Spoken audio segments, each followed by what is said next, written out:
we had been representing wines in the United States as wine merchants since 1919, but we were selling, mostly our family was selling a lot of the great wines of France and Germany.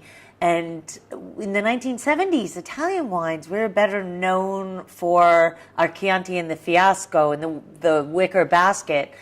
And there really wasn't a huge quality development in Italy. So we began searching. I was only 7 years old at the time, but my father began searching for the ideal microclimate to really create a wine estate from scratch to help raise the quality standards of all Italian winemaking. So when they went to search out where the ideal location could be, it really was in this town of Montalcino that was well known for the Brunello, but there are only about 30 producers making it, and they weren't able to really export it around the world. And there was an estate here called Poggio alla Mora, one of the first Brunellos, and we had started bringing that into the United States. And we knew of Poggio alla Mora, and we said this would be the ideal wine because of the potential and the beauty of the Sangiovese for the Tuscan, for the Montalcino terroir.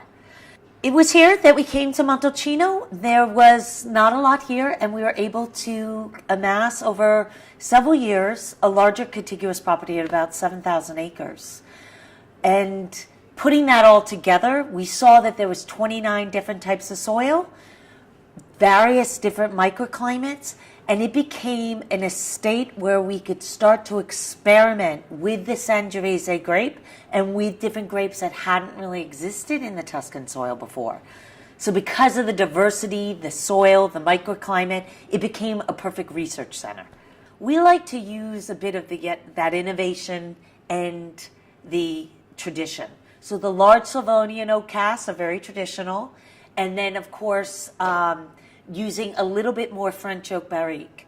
One of the unique things really about our winemaking is that we harvest the vineyards location by location because we have a great selection of Sangiovese, but we vinify it in barrels that are actually patented by Banfi that are hybrid stainless steel wood fermenters.